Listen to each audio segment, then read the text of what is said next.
Are you stuck in a vanilla existence? Variety is the spice of life. It leads to new ideas, personal growth, and change. Join me as I pontificate on the idea of changing, if you want to, your monochrome lifestyle. Hello, and welcome back to the CEO Mindset Podcast. I'm super excited to have you with me on this video episode. If you haven't already, go ahead and subscribe to my YouTube channel right now so that you never miss an upload of our podcast. Now, what does the CEO mindset stand for? It means having a mindset that is constantly evolving and staying open to those failures. We know here on this podcast that it's our failures that get us ever so much closer to the successes that we want in our life, career, and or business. If that sounds like something that you need to be a part of, and I think you do, I suggest going ahead and hitting that subscribe button. You will get a new podcast upload every Tuesday. Now, in addition to the podcast episode, you're going to get access to the forum where we can continue our conversation about the topics that we're going over on the podcast inside that forum. It's a great place for you to ask questions, offer your feedback, or give your thoughts on a particular subject. We all work together as bosses, as leaders. We are influencing others. So let's get as much information as we can so that we can empower, encourage, and educate those around us. All right, let's get to today's episode. All right, guys. So thank you so much for joining me here on the CEO Mindset Podcast. I'm Andrea Patrick, your host. And today I want to talk about the idea of living a monochromatic lifestyle and being able to get away from that if that is what you want. Now, this whole podcast episode came about from a conversation I was having with my absolute best friend and sister. And we were talking about the idea of being in an existence where you only see people that look like you. And I get it. Some people want that for their life. I can't say that it's going to be the best choice, but hey, it's your choice to make. So I wanted to have this conversation here on the podcast to see what your thoughts were. Do you believe in living a monochrome lifestyle? Now, I realize there are also people who live this lifestyle because they have some prejudice issues. They think that their race is better than someone else's race. We all know who those people are, and we're not talking about those bad actors here. What we're talking about is the idea of going to events or looking at people's pictures on Instagram and only seeing one type of person, one people. There's no diversity in the friendship and the pictures. And I'm talking about pictures like birthday parties and weddings and special events and things of that nature. And it seems like from the pictures that I'm seeing, people just don't have diverse friendships and relationships. And as we look at what's going on in the world around us, I just think it's important for us to think about this idea. And if we want there to be certain changes and certain justices in the world, we have to open our minds to inviting people into our circle. Do they need to be our best friends? No. Do they need to be godparents to our children? Absolutely not. But I do think it's important for us to consider the fact that maybe we're living a monochrome lifestyle. And because of that, we don't have access to the diverse thoughts, the diverse ideas, the diverse way of looking at things. And so we will continue to look at things the way we've always looked at them, the way our parents told us to look at them, the way our husband is telling us to look at them, the way our wife has said she's looking at them, so forth and so on, without leaving room for the fact that somebody else might have a better idea. Somebody else might have a better way of thinking about something. And I think this is what the danger is when we do not allow ourselves the gift of diversity in our life. I recently did a podcast episode where I was talking about how to own your network. And I gave you some ideas about various characteristics that you would want to have in the different people within your circle of influence. The podcast also talks about the idea that we are the average of our 5 smartest friends. So if we are only surrounding ourselves with people who look like us and think like us and have the same income as us, or have the same types of jobs, or have the same political views, or have the same religious views, what we're doing is we're setting ourselves up for failure. And I'll tell you something, years ago when my children were in high school, I would go to the administration and I would ask them about what they were planning to do for Black History Month. And mistakenly, they always felt like I was asking for the sake of my children. Well, obviously I wasn't, because my children are Black. And so my husband and I, and based on their grandparents and the heritage from our family, we've always taught our children Black history. So clearly I was not asking about Black History Month for the sake of Black children. I was asking about Black History Month because we are in a very Caucasian, dense community. And I felt it was important for the children that were growing up that didn't look like my children to understand some of the discoveries and contributions that African Americans had made that were allowing them to live this cush lifestyle that they live. But because they were living a monochrome lifestyle, this probably wasn't even a thought in their head. And so I wanted to talk about that today. I wanted to give you some of my tips of, if this is something that you found to be true in your life and you want to do something different, you want to change this behavior, have a little bit more of a diverse friend group or circle of influence or network, then I think what I'm going to share with you today is going to help you achieve that, because I am going to give you my strategy to start incorporating more diversity in your circle of influence. So let's go ahead and get started. And the first thing is, you have to acknowledge that this is an issue for you. And I don't know that I want to use the word issue because I don't want it to seem like it's something negative, unless you are one of those bad actors who is choosing to be around the people that look like you for more negative reasons and it's more of a conscious effort. Then there may be a period where you haven't even thought about it. You've not even paid any attention to this particular situation or this particular issue in your life. So it's not really an issue per se. It's just an overlooked set of circumstances. And so if that is the case for you, then the first thing you'd have to do is acknowledge that it is even a thing in your life. So the first step in correcting any behavior, if you want to correct that behavior, is acknowledgement. So I have this amazing friend. This is a perfect example of this. Her name is Lauren, and she used to produce a magazine called The Art of Living. And every so often, she and another friend of ours would get together for lunch.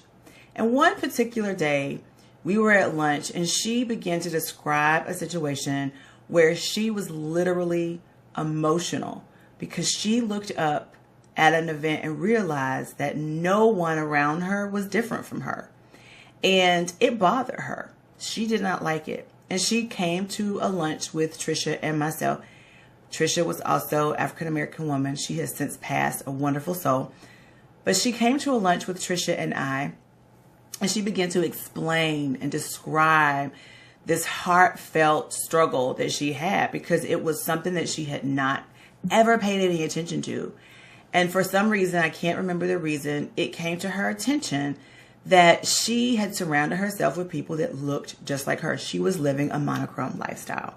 She did not like it, and she was ready to put a stop to it. Because of that, she decided to write an article about it inside her magazine. I will link that article down below. She's since closed the magazine and gone on to brighter, bigger and brighter things. But I think it was an amazing article that would really, give you some insight into her acknowledgement of this particular situation. So anyway, she did this amazing feature on diverse relationships. And acknowledgement doesn't mean that there's going to be an overnight success. Quite the contrary. A lot of times when we make acknowledgement about behaviors that we want to change, we've been behaving that way for such a long time that it can cause some hardships, some challenges in trying to pivot to do something different. But that doesn't mean that you have to make drastic changes all at one time, or that you have to, jump off the cliff and pray that you are caught down at the bottom. You don't have to do that. Acknowledging that there is a change that you want to make is the first major decision. That's the easiest thing that you can do, is just make the decision that you want to do something different after you have acknowledged that there is something different you want to do, or that there's something you're doing that you want to change. The question becomes, are you ready to do something different, or are you willing to stay the same? That's basically the question that you're asking yourself. This is the decision you have to make. It's two things. You either want to do something different, or you want to stay the same. Once you've done that, the next step is to begin to evaluate where you are right now. Is it as bad as you think it is? What first step do you need to take? Where can you just make slight adjustments versus doing an about face and having a completely new mindset? A completely new mindset.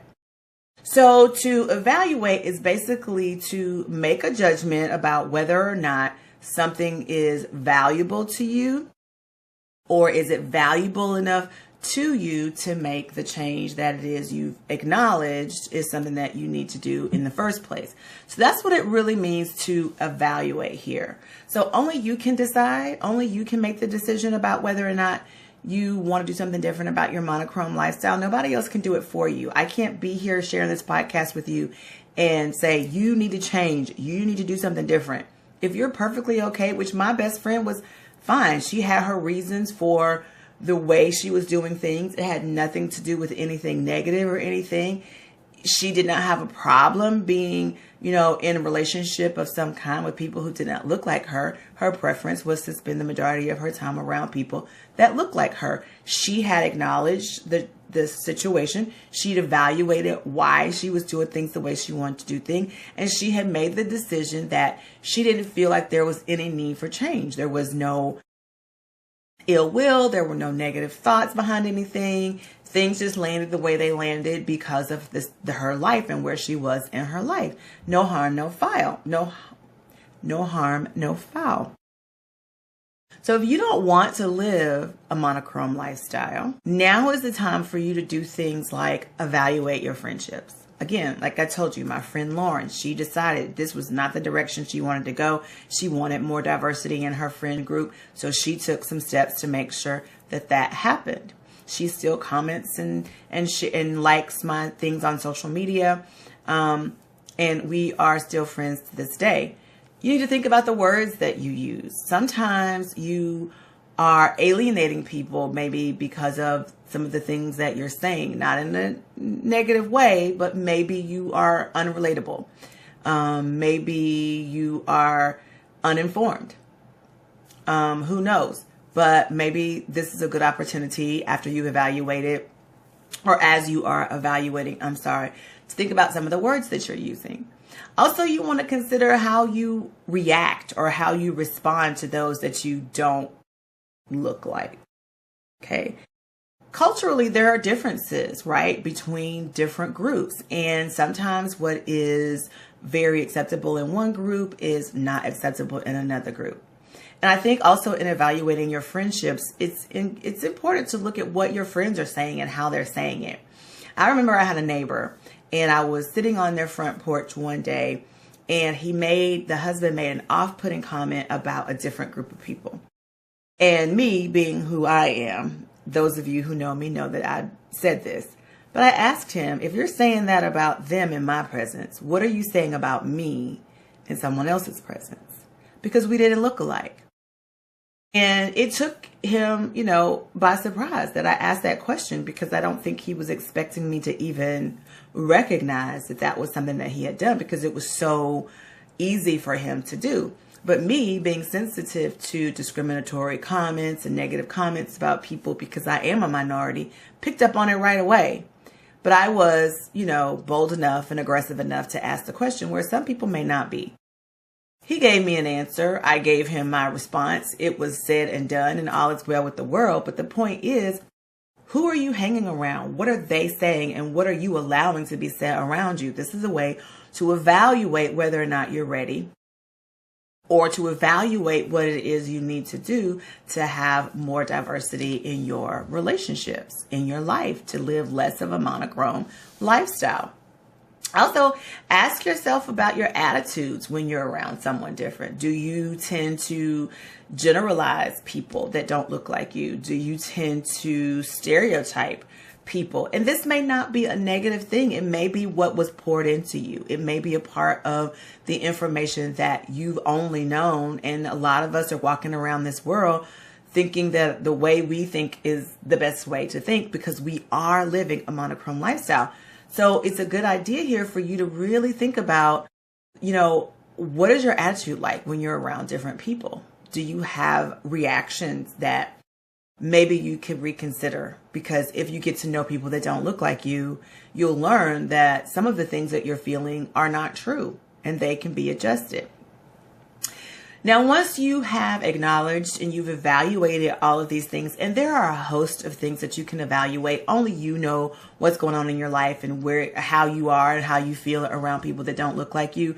But the point in the evaluation stage is just to look at it a little bit harder and make some decisions about how you can adjust so that you're not living such a monochrome life and you are adding diversity in a way that is authentic to you and that is not going to be offensive to others. So now let's go ahead and take some action. So what are we going to do? How are we going to begin to take this action? Well, the first thing I would suggest is to approach new opportunities with a new mind, a new open mind. Okay. Yes. I talk about this inside my program, Project CEO. If you have not gotten on the wait list for Project CEO, now is a great time to do that. Like I mentioned earlier, a lot of the things that we feel, that we think, that we have opinions about, quite possibly have been poured into us from people that raised us. And maybe those ideas are not the ideas that you personally want to have for yourself. So you're going to have to approach different situations that are a little bit foreign to you in a way that has an open-minded approach. Because if you've been saying or thinking one thing for your entire life and someone is trying to propose something different, it's going to be difficult for you to receive that without an open mindset. So I would approach new opportunities to be around people that don't look like you, to be in rooms where there are more people that don't look like you than do look like you, with an open mindset. Start to listen. I think it's important also for you to be receptive to invitations from people. I have a friend who has been a very dear friend of mine. I invited her to my Christmas party. She and her husband, she's invited me to her home. When she invites me to her home, often my husband and I are the only African Americans in the room. We're often the only people of color in the room. But that's my husband's and my life. That's been our life, our entire life. So we're not uncomfortable. On the opposite hand, though, she came to my Christmas party, she and her husband, and they were at that particular year, the only Caucasian couple at our Christmas party. It wasn't because we didn't have other people that we invited. They just couldn't attend. But it made her very uncomfortable to the point that she decided she didn't want to come back to any of our other Christmas parties because they were uncomfortable being around people that did not look like them. And I know this because she made the comment that she and her husband were the only white people at my Christmas party. She missed out. She had great Christmas parties. So be receptive to invitations that aren't necessarily the norm for you. Next, I would observe and learn from those differences without judgment. Again, it's so easy for us to judge other people based on the way we were raised or what we know to be true from our own influence, experience, perspective, and passion, our fingerprint. But that doesn't mean that someone else is wrong given a certain set of circumstances. Two things can be true at the same time. But it's important for you to be more observant than judgmental, I would say, when you're first starting out this process of adding more diversity into your network. Lastly, I would utilize your emotional intelligence when you walk in a room. Be able to read the room, read emotions, be politically correct. Don't say off-putting things. Be conscious of the fact that people's culture is different from yours, and what you may deem acceptable, someone else may not deem acceptable, and vice versa. Use your emotional intelligence to navigate waters that are unfamiliar to you so that you can be sensitive to those that are not like you. Now, all this to say, I want to just thank you if you stuck around to the end of this podcast. Thank you for listening, and thank you for having an open mind to hear what I had to say. Thank you for being willing to learn my strategy for overcoming a monochrome lifestyle. And hopefully you'll take these tips and put them into practice so that you can add more diversity into your relationships, into your circle of influence and your network. My hope is that you'll get, like I said, closer and more diverse in your relationships. I realize that we all have preferences, and that is okay. I'm not asking you to do anything other than what it is you want for your existence. However, if you look up and realize that you do not have any interactions with anyone who doesn't look like you, any interactions of significance. If you look up at your birthday parties or your weddings or your special events and everybody in the room looks just like you and you don't like it, I think these are some great tips that you can take away and begin changing that and making your friendships and your circle and your network a little bit more diverse. If there is one thing from this episode that you thought, that was quite interesting, or that was a new and interesting perspective on that particular topic, I would ask you to please subscribe to my podcast. If you are watching this on YouTube, please subscribe to my YouTube channel. I do have a playlist for my podcast as well as one for leadership and just be the brand, business and marketing videos in general. But if you are finding that this podcast episode has piqued your interest, please go ahead and subscribe. Make sure that you join me over in my forum on my website. The link will be in the show notes for this episode to further this conversation. If you have something that you want to say, we can talk about that in real time on or inside my forum on my website. That will definitely be linked down below. And you'll have access to all of the other conversations. You can watch other podcast episodes. This season is all about empowering and educating and encouraging minorities, people of color, people who have been disenfranchised, encouraging us, empowering us to really be in an operation of excellence, operating from a space of excellence. And in my opinion, it may solely be my opinion, but I think we are better together. And I think that means that we cannot live a monochrome lifestyle. We have to leave room for diversity, no matter who we are. This episode of the CEO Mindset Podcast, remember, here we are constantly evolving and being open to failing forward. Because just imagine, every opportunity to learn and grow from our failures is that one step closer to our ability to succeed in the areas where we want to succeed. Thank you again for listening. Thank you for watching if you're watching on YouTube. And I'll be back again for another episode next week. Don't forget, episodes are on video every Tuesday. They show up on audio every Wednesday on all of your major podcast platforms. And also, the YouTube channel is a great place to get more information about how you can be unapologetically you and build a business or a life you love. All right. Bye, guys.